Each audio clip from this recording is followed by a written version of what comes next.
আমরা অনেক সময় আল্লাহর কাছে সাহায্য প্রার্থনা করি, চাই, কিন্তু অনেক সময় দেখা যায় আল্লাহ সুবহানাহু ওয়া তাআলা আমাদের দোয়া কবুল করেন না। আল্লাহ রাসূল সাল্লাল্লাহু আলাইহি ওয়াসাল্লাম বলছেন, আন আবি হুরায়রা আন্না রাসূলুল্লাহ সাল্লাল্লাহু আলাইহি ওয়াসাল্লাম قال يستجاب لاحدكم ما لم يعجل فيقول قد دعوت فلا أو فلم يستجب لي। আবু হুরায়রা রাদিয়াল্লাহু তাআলা আনহু থেকে বর্ণিত, আল্লাহ রাসূল সাল্লাল্লাহু আলাইহি ওয়াসাল্লাম বলেছেন, তোমাদের কোনো ব্যক্তি যখন দোয়া করবে, তোমরা যখন আল্লাহর কাছে চাইবে, সে যাতে তাড়াহুড়া না করে। সে যাতে কি না করে? তাড়াহুড়া না করে। তাড়াহুড়া করার কারণেই আমাদের দোয়া কবুল হয় না। আল্লাহ রাসূল সাল্লাল্লাহু আলাইহি ওয়াসাল্লাম বলছেন, তাড়াহুড়া করে দোয়া করার পরে সে বলতে থাকে, আমি তো দোয়া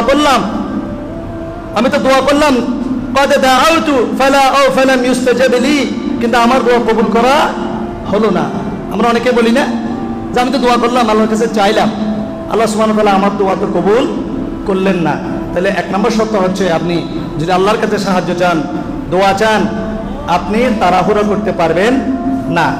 এবং আল্লাহ সুবহানাহু ওয়া তাআলা চাওয়ার একটা মূলনীতি সূরা বাকারার 153 নম্বর আয়াতের মধ্যে বলছেন, ইয়া আইয়ুহাল্লাযীনা আমানু ইসতাঈনু বিস-সাবরি ওয়াস-সালাত। আপনি আল্লাহর কাছে চাইবেন ধৈর্যের মাধ্যমে, আল্লাহর কাছে চেয়ে সবর করবেন, আল্লাহর কাছে চাইবেন সালাত আদায়ের মাধ্যমে এবং ধৈর্যের মাধ্যমে। আল্লাহ রাসূল সাল্লাল্লাহু আলাইহি ওয়াসাল্লাম অন্য হাদিসের মধ্যে বলছেন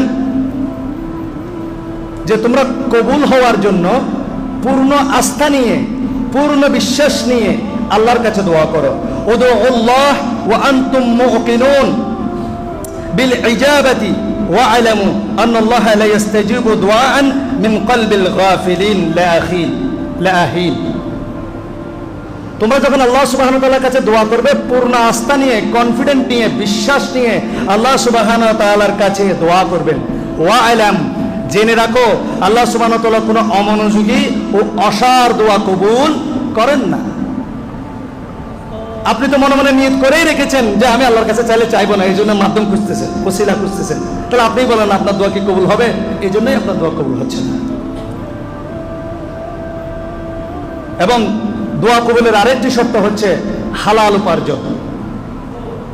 আপনার পোশাক হারাম, আপনার রিজিক হারাম, আপনার রক্ত মাংস পিণ্ড ভরে উঠেছে হারামের মধ্যে, আপনার দোয়া কিভাবে কবুল হতে পারে? সহিহ মুসলিমের মধ্যে এই ধরনের রিওয়ায়াত এসেছে। সুতরাং দোয়া কবুলের সাহায্য চাইতে গেলে আল্লাহ সুবহানাহু ওয়া তাআলা তখনই ওই সাহায্য আপনার কবুল করবেন যখন আপনি হালাল উপার্জন করবেন, হালাল পোশাক পরবেন, হালাল রিজিক অন্বেষণ করবেন। এটা ব্যতীত আপনার দোয়া কখনোই কবুল করা হবে না। আমরা এই আলোচনা পর্যন্ত অতটুকু জানতে পারলাম যে আমরা সাহায্য চাইব আল্লাহ সুবহানাহু ওয়া তাআলার কাছে, এবং কোন কোন কারণে আমাদের দোয়া কবুল না হওয়ার সম্ভাবনা আছে আমরা সেগুলা থেকে বিরত থাকার চেষ্টা করব। ওয়া আলাম, একটা জিনিস জেনে রাখবেন, মুমিন বান্দার দোয়া কখনোই আল্লাহ সুবহানাহু ওয়া তাআলা ফেরত দেন না, কিন্তু তার প্রতিদান আল্লাহ সুবহানাহু ওয়া তাআলা তিনভাবে দিয়ে থাকেন।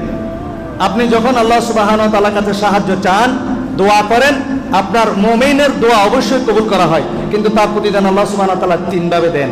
এক, আপনি যা চেয়েছেন আল্লাহ সুবহানাহু ওয়া তাআলা তা আপনাকে দিয়ে দিবেন। দুই, আপনার সামনে আসন্ন কোনো বিপদ আল্লাহ সুবহানাহু ওয়া তাআলা কাটিয়ে দিবেন, কিন্তু আপনি যেটা চেয়েছেন সেটার বদৌলতে আপনার উপরে আসন্ন কোনো বালা মুসিবত আল্লাহ সুবহানাহু ওয়া তাআলা দূর করে দিবেন। তিন, আপনার এই দোয়াটা আল্লাহ সুবহানাহু ওয়া তাআলা আখিরাতের জন্য সংরক্ষণ করবেন, আখিরাতে আল্লাহ সুবহানাহু ওয়া তাআলা আপনাকে প্রতিদান দেবেন। ওই জন্য আমরা দোয়া করি, রব্বানা আতিনা ফিদ দুনিয়া হাসানা ওয়া ফিল আখিরাতি হাসানা।